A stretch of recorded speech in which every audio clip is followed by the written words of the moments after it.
Hey, what's up guys, Crisco here, and I hope you enjoyed that quick snap look of what I went into creating the Sephiroth Inferno or Maz kind of like scene from Final Fantasy VII Resurgence short film. Now today, we're gonna take a cool kind of like breakdown build-up of what went into the different stages of creating a VFX shot like this. Now this is not a full-blown tutorial, but it's a great way to take a peek behind the veil of how something like this gets made. Now the short film's anniversary is coming really quickly, actually almost in a month. If you guys have not seen it for some reason, I'll have the link down in the description. Now guys, if you love films and you always dreamed of bringing your imaginations to the screen for others to experience, then check out Gorilla Filmmaker, my specialized film program where I teach you everything you need to know to grab a camera and start creating badass scenes. From secret techniques, unique methodologies, and creative film solutions,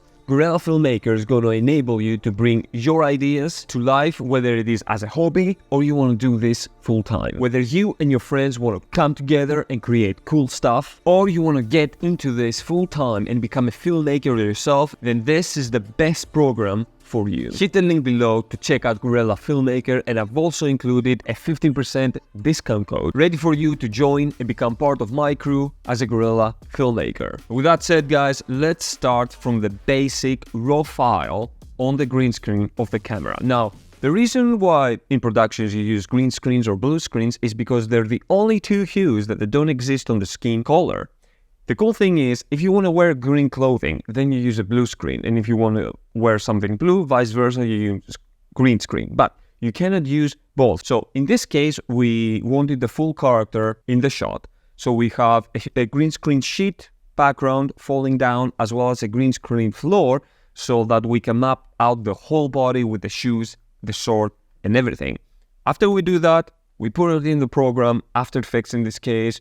We do some green screen work and boom, all the green is out and the character is actually separated in terms of background and foreground. And even though it looks black now, if you place something behind the character, it would actually be behind the character, which is super cool. Now, fire looks best when it's darkness. So actually we just put a plain black background, but we take the time to actually place a fake floor where the character stands. And even though it's not that visible and it's very subtle, it does make a difference at the end. The best place currently to get fire elements that are actually filmed in real life, they're not CGI generated, is from Action VFX. And the guys have been awesome to support the film and provide various VFX assets for the creation of the short film. So what we do is we take quite a bit of those and we start layering them up. But as you guys can see here, they are appearing behind the character, and this is why we needed a green screen, to have that clear separation and be able to place a visual effect behind the character. So what you do after is you start building more and more elements. Fire embers, fire bits falling down, more like foreground fire and things like this. Now the predominant fire effects are now done, but as you can see, there's still so much work to do in the sense of merging everything together and making them feel more realistic.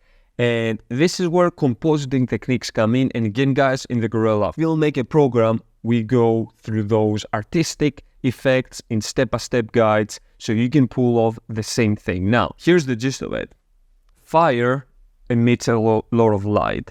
And the way to make fire feel more real and grounded in the scene when it comes to visual effects is to incorporate a lot of glow elements that, one, will make the fire feel more fiery, like it actually burns in the moment, but it's also going to cover glow around surrounding elements that you've composed in. So for example, the character is going to start getting surrounded by glow, but the glow is dynamic because it gets shaped based on how the fire moves. So it's not just like a solid layer adapted on top, is a dynamic fluid glow effect that works based on the fire elements used.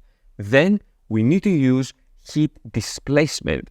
If there was so much fire, it makes it really cool when the lens captures the heat waves of that heat. So the way you do this is you use heat distortion maps and then, change the speed of how quickly it makes the footage wobble and stuff like that. But those two things combined, glow effects and heat distortion, takes this from like, oh, okay, that looks cool, to like, holy shit, that looks really good.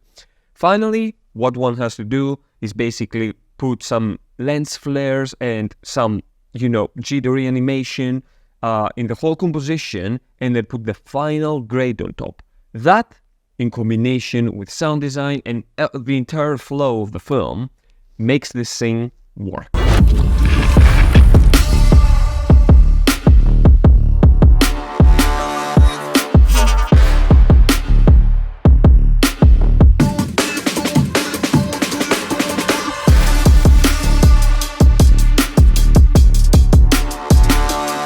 Okay guys, so that was kind of like a cool behind the scenes look and breakdown of how the Sephiroth Blaze fire scene was pulled off in live action. Hope you enjoyed it and learned something from that kind of like breakdown and build up of the scene and what it went into making it. Of course, let me know down in the comment section below of what you guys thought of this scene, or which scene in terms of visual effects or scene in general, I guess, was your favorite from the film. Now, catch you guys on the next one. Until then, stay awesome and creative.